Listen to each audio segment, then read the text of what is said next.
On today's episode of Teaching in Higher Ed, number 403, Rebecca Hogue is back, this time to talk about demystifying online group projects. Produced by Innovate Learning, maximizing human potential.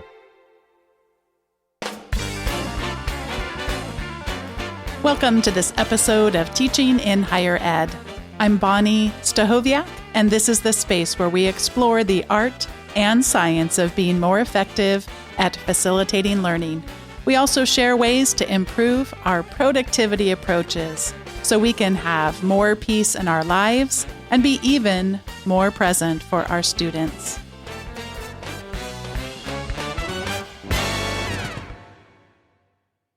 Returning to teaching in higher ed after many years is Rebecca Hogue. Rebecca is demystifying instructional design by creating online learning experiences. She's a lecturer at the University of Massachusetts, Boston, in the Masters of Instructional Design program, where she loves introducing her students to instructional design and teaching project-based courses where her students' talents always amaze her. She lives in Bridgewater, Nova Scotia, Canada, where she is helping to build Tree House Village eco-housing. She's recently started a podcast called Demystifying Instructional Design, where she interviews instructional designers about the work that they do. This has greatly improved her audio editing skills, but has also proven to be a great way to stay connected to the latest trends in the industry, which in turn informs her teaching. Rebecca, welcome back to Teaching in Higher Ed. Thanks, Bonnie. I'm looking forward to having our conversation. It feels like it's been forever since we've last talked. I know, we just went and looked it up. April of 2017. Just a few things have changed. And rather than us go through the timeline, there is one particular thing that I found really interesting about what's changed in your life that I suspect listeners will. Could you tell us about the Treehouse Village eco-housing? Sure. So we were looking, my husband and I were looking to move back to Canada, trying to figure out where we were going to move. And it just so happened that we were looking to move to Nova Scotia, which is a beautiful province. And we had come out here, this is before the pandemic, I guess, 2019, had come out here looking for a place to live. And found that we were visiting with friends and family, and we found that we didn't have a community here. And so I was dreading the move from I have an established community in California, and I'm going to have to find friends again, reestablish everything again from the beginning. And then, one day when we were driving, my husband says, well, he asked me if he could play the info session on this co-housing thing. And I said, okay, I'm just going to, I'll bear with you. I'll let you do it, sure, whatever, play it. And then I learned a few key things and I was hooked. And so one of them being that I would have my own kitchen. And I get my own full condo that has everything in it. So I don't have to use a shared kitchen if I don't want to. And it's, so it's sort of like this, interesting combination of things. But we are a co-housing community in rural Nova Scotia. So we'll be the first one in Atlantic Canada, which is exciting. We're building now. So we went from when we joined, it was still an idea. Now we are under construction. We were actually building 30 homes, condominiums, on a nice little piece of land that is walking distance to downtown and has a forest for our backyard. So best of both worlds, right? But it's really been interesting being involved in not just helping, the physical build of the community. My expertise has been around online community building. And I had joined the community. When we joined the community, there were people from all over the place, but most of the people were from Nova Scotia. And we actually had to do a fair bit of teaching people. We were doing development workshops, and they were face-to-face and we were online. And you can imagine 2 full days of people face-to-face going through workshops, and you're trying to watch it on Zoom. Painful at best. But we actually got, the community was willing to give it a go. And we taught them to use a microphone, to speak into a microphone that doesn't amplify. because the only thing the microphone did was give good voice for those that were listening online, right? For those in the room, it made no difference. Do you know how unnatural it is to speak into a microphone that doesn't amplify? But we actually got everyone to do it, and it made all the difference in the world. And so I work on marketing, but I also work in helping build the community. So it's really exciting. I'm excited about it. We are almost sold out. So that's really exciting too. We have a few more homes to sell and then we'll be done the selling part. But it's super exciting to actually see the buildings come together.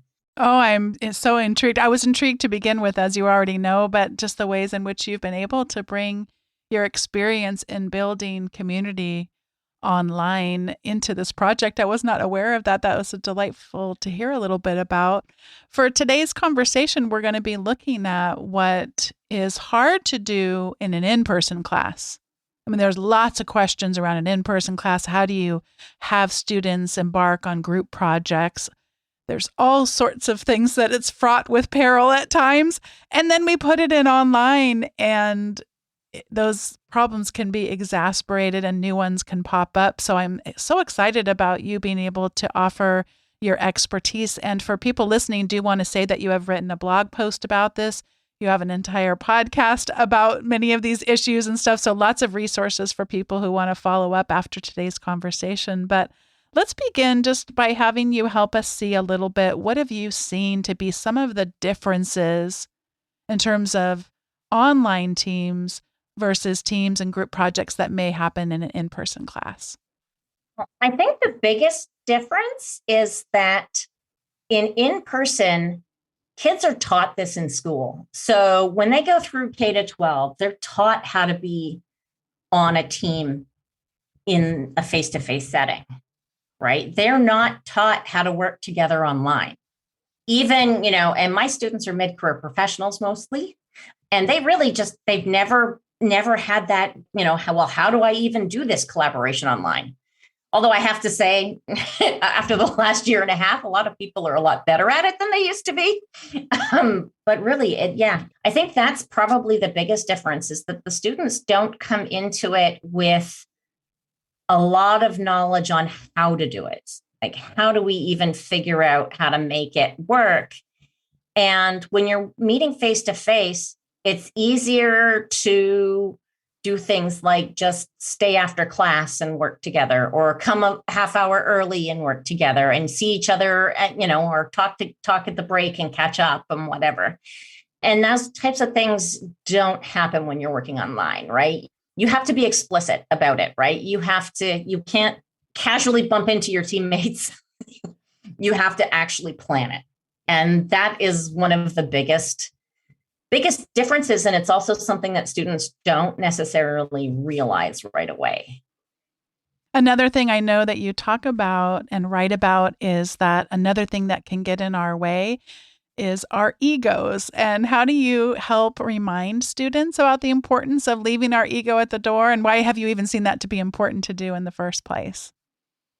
It's interesting, but I find that it's one of the things I do tell students to do. Like, when you're doing a group project, it isn't about you. It's about the group, right? And it's about the whole thing working. And it won't work if you're competing with each other. And unfortunately, our education system teaches our students to compete with each other. And everything is a competition. And so one of the things that ego message tries to break down is get rid of the competition and become a team player, right? And become part of the team. As the instructor, I don't care who did what on your project, right? I'm not, I just want it to sound and look and sound cohesive. I should note, though, that in my intro course, actually, I teach more than one course, but in the intro course, we focus much more on the process of the online teamwork and how to actually be successful in that process. In my other courses, I assume that students have had that because they have all taken my intro course. And so later on in the program, they've had much practice and are much better at it. And what are some important considerations that you take into how to form groups in these online classes? And to what extent do you have them form them or you form them for them? How do you go about that process? And so this is interesting because when I did my master's degree way back when in distributed learning, we learned and were taught that the best way to create student groups online is random student groups, and that they should be created for students. Don't expect students to pair up. That has got to be one of the worst things ever. And one of the things I always hated in student projects is now I have to find partners and figure all out. And when you're online and you don't know each other, forget that. That's not going to work at all. But I actually recall, and I don't recall whether or not I read it or I heard it at a conference. I think it might have come up at a conference where the experience had been that instructor assigned groups were more effective than random groups. And I took that to heart because one of the challenges when I had one of the groups that didn't work in one of the early days of me teaching this, not all of my student groups are successful. They never always are. But one of them that didn't work was because the students had too hard of a time figuring out how to meet. Like that just became the issue for them. And it occurred to me that that's one of the things that I should be asking my students. And so I actually create a student roster, as it were, where students put in, their name, how they want to be contacted by their colleagues. So whether that's the university email or not, that's up to them, how they want to be contacted. But then I say, when do you want to do group work?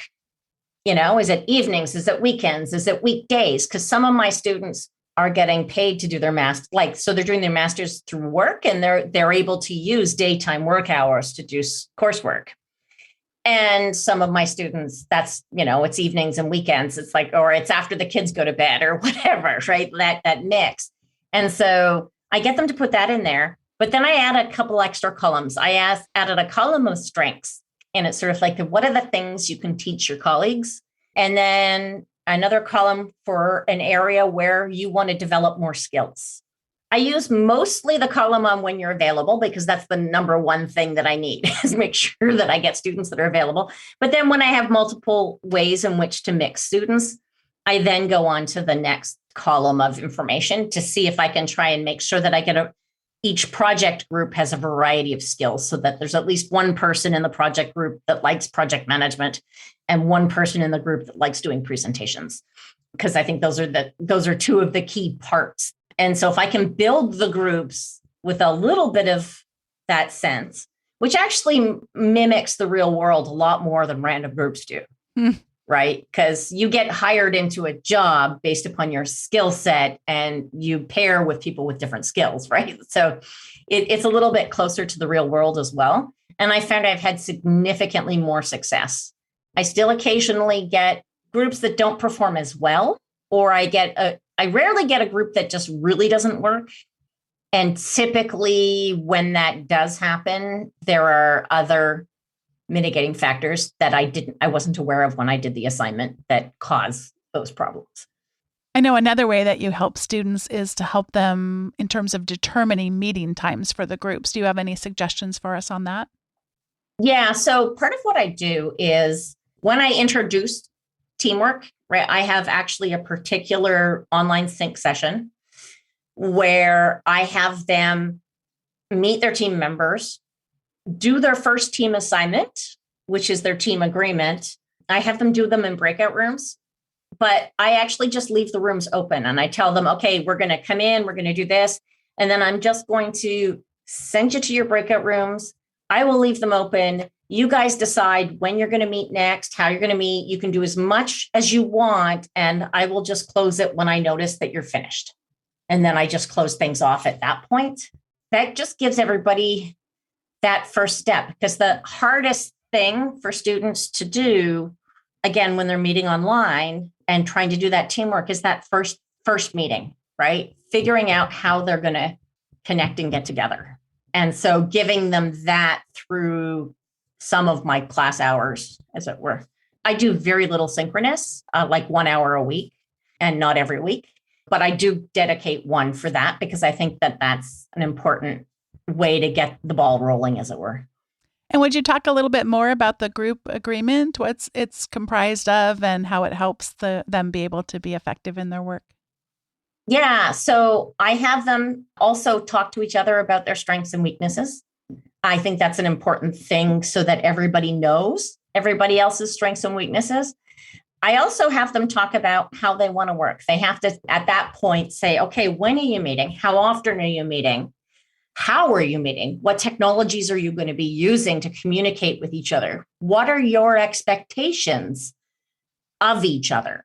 Right. So if I send you an email, how soon do you expect a response? Because again, that's another one of those teams that fell apart was like, somebody working 9 to 5 and another person not working 9 to 5, sending text messages, expecting the person working 9 to 5 to respond. Well, that's not going to work. Right. And so setting all of those expectations up front. And then I also highlight my favorite one, which is assume good intentions. Assume good intentions, assume good intentions. The other thing that I bring out to students is, again, students often come into this with this sense of fairness, this sense of, we need to set this up so that, it's not fair that I'm doing more work or whatever. And I actually just have them reposition that in their brains a bit and go, you're learning more than the other person in your group. That other person in your group actually may have a lot other things going on in their life right now, right? It just happens to be, right? My students are all adults. They often have families, kids, spouses, parents, whatever, that sometimes gets in the way. And you just need to, if you're doing a little bit more than one of your colleagues, you need to look at it from the benefit of the learning that's happening. And you're benefiting more.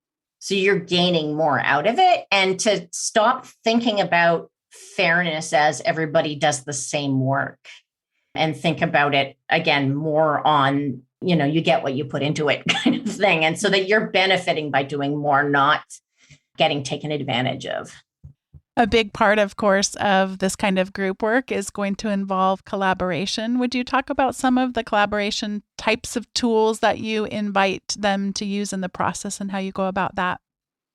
Yeah, sure. I introduced a few different things and they've changed, like the tools change every term. I've actually started to use lists. I've started to go to there's a couple of different people that will blog post like the 27 best collaboration tools or whatever. And I've started to use that. And one of the things that I require them to do in that first week introduction is to pick 3 tools and do, in essence, a discussion forum, right? Everybody has to report on different tools so that as a group, they have to try something together and report on what it is. And everybody in the class does something. And so you get to hear a lot more about different ones. Some of them that my students really like Miro, which is, a bit of a whiteboard, a bit of a Kanban board. I can't even say that right. I can only say it if I change my accent. A Kanban. Kanban board. Yes. Yes. One of those. People can stop laughing at me now. Yeah. There's another one that does that too. Trello. Is it Trello? Trello. Yeah. Mm-hmm. Trello's the one I was thinking about. And so some students love that. A lot of them are just happy to work in Google Docs. Google Docs is by far one of the favorites. Yeah, Google Docs, Google Slides. We are a Microsoft university as well as a Google university, so we have both. So they can use anything in Office 360, but most of my students don't choose that one because they have work computers and they can't install things on work computers, and that just makes it more complicated than that. They're instructional designers, so they often will use some of the more complicated tools like Camtasia or whatever to create things that are much more, flashy or whatever than really others do, but that's okay. And yeah, the other one I was thinking about is Microsoft Sway. They really like Sway for presentations, and Google Sites, which is sort of the equivalent of sort of Sway, but that's for giving the presentation, which is also a very different experience in an online. Zoom has actually become really good because what they'll do is they'll have their meeting in Zoom and then they'll record themselves doing their presentation in just record the Zoom room while they do the presentation. And I can't imagine how many takes some of this stuff has done, because like they'll do the whole thing in one take with no mistakes. And I'm thinking, how many times did you guys try that? Mm-hmm. Yeah. Right. That's a lot of work. Something that seems to be underpinning the way that you approach this that has worked well for me, and I only know this because I've failed so many times at this in the past, is to invite people to be playful. So much of the time you bring in technology, and perhaps not as much with instructional designers, but there's just this tension and this like, I can't do this and I'm angry with you, person I'm only just meeting at quote unquote making me do this, versus let's look at this with a child's like eye. Let's look at this and play and experiment and what happens if I do this, and inviting people to that. Sometimes I'll play a couple of different videos of a swing dance type that I used to do in my 20s called the Lindy Hop. And you can do the Lindy Hop. It's a 6 count is the basic step, and you can do it kind of in show them a more choreographed dance, and that both parties know where the next step is going to be. And you can, I mean, I say you can kind of tell, but you actually can't tell with the ones who are improvising that it actually is improvised, other than it's a contest, the video I show them, and you see them picking the name out of the lead partner and then picking the name out of the follow partner. And then the DJ picks a song that they've never heard. Or, I mean, maybe they've heard the song, but they've never danced to it. It's not a choreographed thing. And then we sort of talk about those differences. Because I found that sometimes just being able to help people name their tension and wanting the rules to be clear and wanting, and then to recognize that that limits us from really being able to explore something new and appreciate it for what it might be able to do if we're already sure we can't use it and we're already sure that it makes us angry. So again, I don't know how much you run into that with instructional designers. Perhaps they're able to bring more of that childlike spirit to it. We do that. Well, I think part of it is that I also have a stream that runs through the entire course called This Week in EdTech. And so each week I'm introducing them to new tools, but in a very sort of quick and dirty kind of thing. And I teach them to, set a 3-hour timer so that you don't end up time sinking too much into this. Set a timer, don't spend more than this amount of time, play with the tool. And exactly, it's that spirit of play. Play with it, see whether it works for you. And you know what? I promise you that not everything's going to work. And that's okay. Just don't sink too much time into a tool that's not going to work for you. But also keep in mind that tools change with time. So the tool that was my favorite tool 2 years ago is not very good today. And the tool that I dismissed 2 years ago is now like the best one, because it changed so much. And so it's an ever moving target. I also teach them to use YouTube a lot. If you don't know how to do it, just go to YouTube and search. Someone's created a tutorial on it. I love that. You're cracking me up because you're reminding me of that interplay. I love the idea, by the way, of having a cadence, to have a space and a structure where new and emerging ideas come out. I think sometimes we go too far on one end or the other. It's either our entire course is completely planned, or there are some who just say, oh, don't plan any of it. You couldn't possibly know. And it's kind of like there's this in-between space where we can have that structure and the plans, and then we can also plan for what is emerging. I love that. And the other thing you're reminding me of, Rebecca, is just when you build the kinds of relationships where it is more of a community of learners together, then you get to come across things like I did. I'd been using Zoom for years.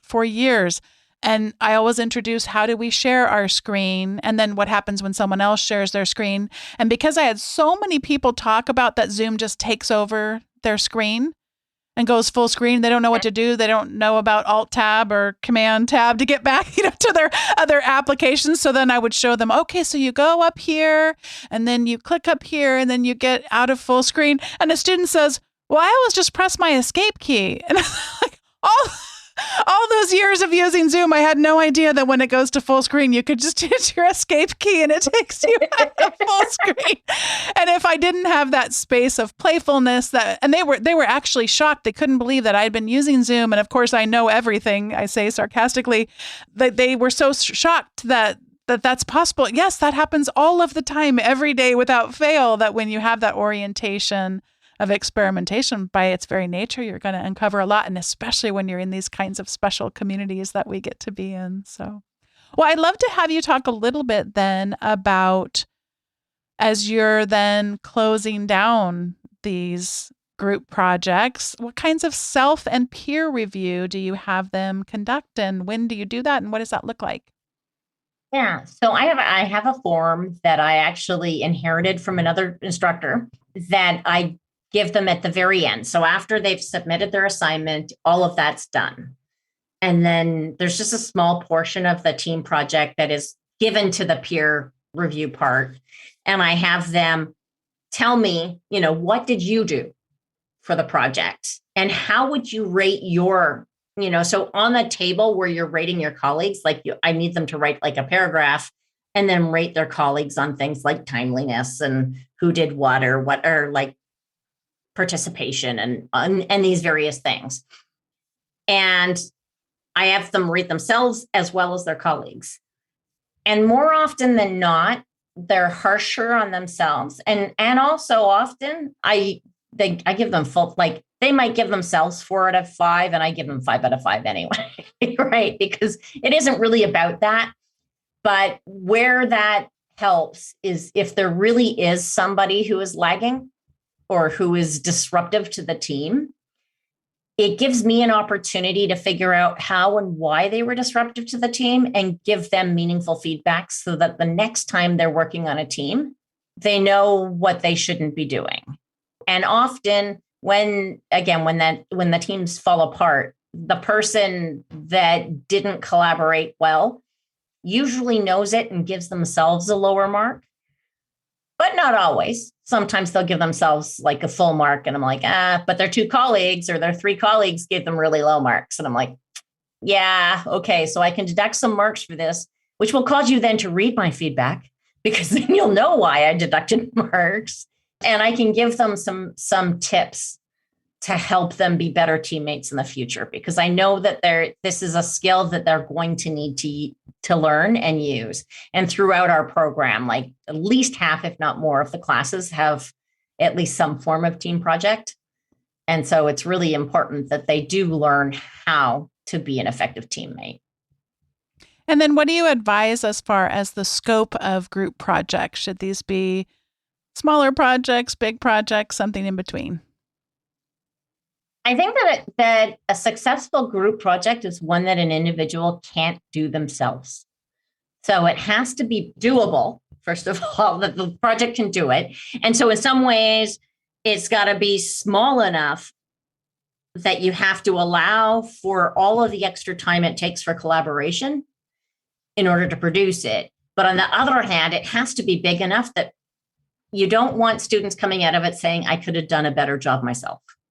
You don't want them ever having to feel that. Now, in some cases, I have projects that are like one of the group projects that I'm giving requires them to do an evaluation of 3 or 4 different pieces of software. And so each person has to do the evaluation on the team, and then they have to bring it together and have a team thing. So they can't have done it on their own. There's no way for them to do it on their own. And I think that's part of the value of it, is that they have to rely on each other to bring it all together. I think back to the projects that have been like the worst disasters in my school history, which were mostly in elementary school, actually, were ones that either I did 100% or my partner did 100%. Fortunately, I had the same partner all the time. So we were able to, in essence, share that kind of thing. But it was totally not collaborative because the assignments weren't so big that they needed to be. And I think that that's one of the problems with it, is like it has to be complicated enough that you need the team of ideas. But my students tend to come out, and generally it's usually they come in apprehensive and, it's like, oh, I hate group, because they've only had negative experiences. And by the end of the semester, they're like, oh, I love this. This is awesome. Because they got to know colleagues. That's the other big advantage online, because it's really hard to get to know people. You can't just go grab a coffee after class. And so it actually is really a really great way for students in the class to actually get to know each other and contact each other outside of the learning management system in ways. So quite often, like if one of my students disappears, I'll ask their teammates, do you have a way you can text them and tell them I can't find them or whatever? Tell them to contact me. Because that does work actually quite nicely. Well, Rebecca, this is the time in the show where we each get to share our recommendations. I'm going to take us, I think, in an entirely different direction, but we'll find out. Maybe you'll find a connection to this and to co-housing. Co-housing? Is that what it's co-housing? Co-housing, yeah. Co-housing. I was making sure I had the right word there. So on Teaching in Higher Ed, for people who aren't aware of this, I had a really fun time working with our web developer to create a consolidated list of all the recommendations, everything that's ever been recommended in the history of teaching in higher ed. And it's fun. If you've never gone there before, by the way, the link will be in the show notes, but you can go browse by the type of recommendation it was. There's lots of great books that have been recommended, lots of great people to follow either on Twitter or their blogs. There's movies and TV and all of this. And I was realizing it had been such a long time since anyone, and specifically me, had recommended music. And so there were a couple of songs that I wanted to recommend for you today. One is called Sunday Best by a group called Surfaces. And it is one that I share a lot of the students who I typically teach students who are much younger than me for the most part, most classes I teach. And it's one that is on the top of a lot of their playlists. It's also on the top of mine. It showed up on my number one song listened to in 2021. And I was sort of laughing because I was thinking about the lyrics. They're very simple and kind of maybe hokey, but everyone falls down sometimes, but you just got to know it'll all be fine. It's okay. It's okay. It's okay.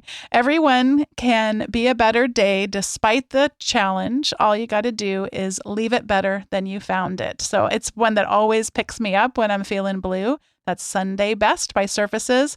And then the second one is an entirely different mood and feeling. This is a version of the song The Nearness of You by Abby Lincoln and Hank Jones. And it's just a gorgeous duet. And of course, that song is just such a beautiful song with such beautiful lyrics. So those are my two recommendations. One to lift you up, and maybe the other one to remind you of just being appreciative of someone that you love. So that's my recommendations for today. And Rebecca, I'm going to pass it over to you.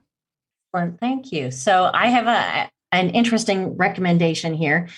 Well, sort of recommendations, I guess. One of them is to remember self-care, right? Don't forget. It is so easy, especially as an instructor in this world today, to get so caught up in making sure things are okay for our students that we forget to make sure things are okay for ourselves. And that's a key part. And so what I did for self-care is I got a puppy, which sounds ridiculous, but every time I take her for a walk, and, I walk a mile pretty much every time I take her out.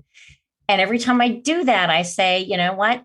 If I didn't have this puppy, I wouldn't be up at 7:30 in the morning when it's minus 16 because it was cold this morning. And that's Celsius, sorry. That's so, but still below freezing. Well below freezing.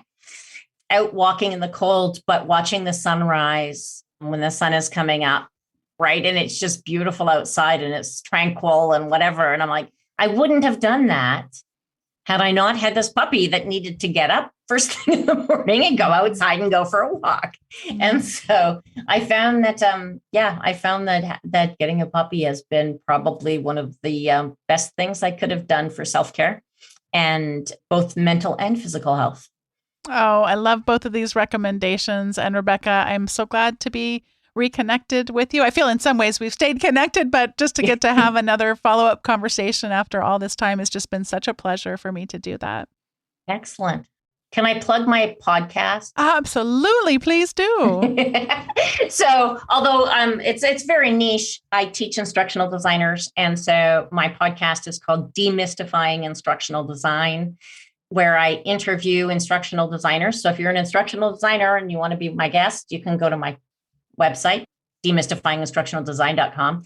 And there's a Be My Guest form. And yeah, I'm having fun. It's been a great professional development experience for me and a great way to have conversations with amazing people. Yeah. And I listened to a couple of episodes and would just say, as somebody who I sort of, I guess I come at it that we're all instructional designers. Just some of us may have been trained to do it and others may not have. But I mean, maybe that's just because I come from a small place where that's what we're expected to do, as parts of our roles and stuff. But yeah, really good information and great guests, as you said. So I'm glad that you're sharing about that resource. And of course, that will also be in the links on today's show notes as well. So thank you again, Rebecca. You're welcome. Thank you. Thanks once again to Rebecca Hogue for joining me for today's episode of Teaching in Higher Ed. You can access the show notes at teachinginhighered.com/403.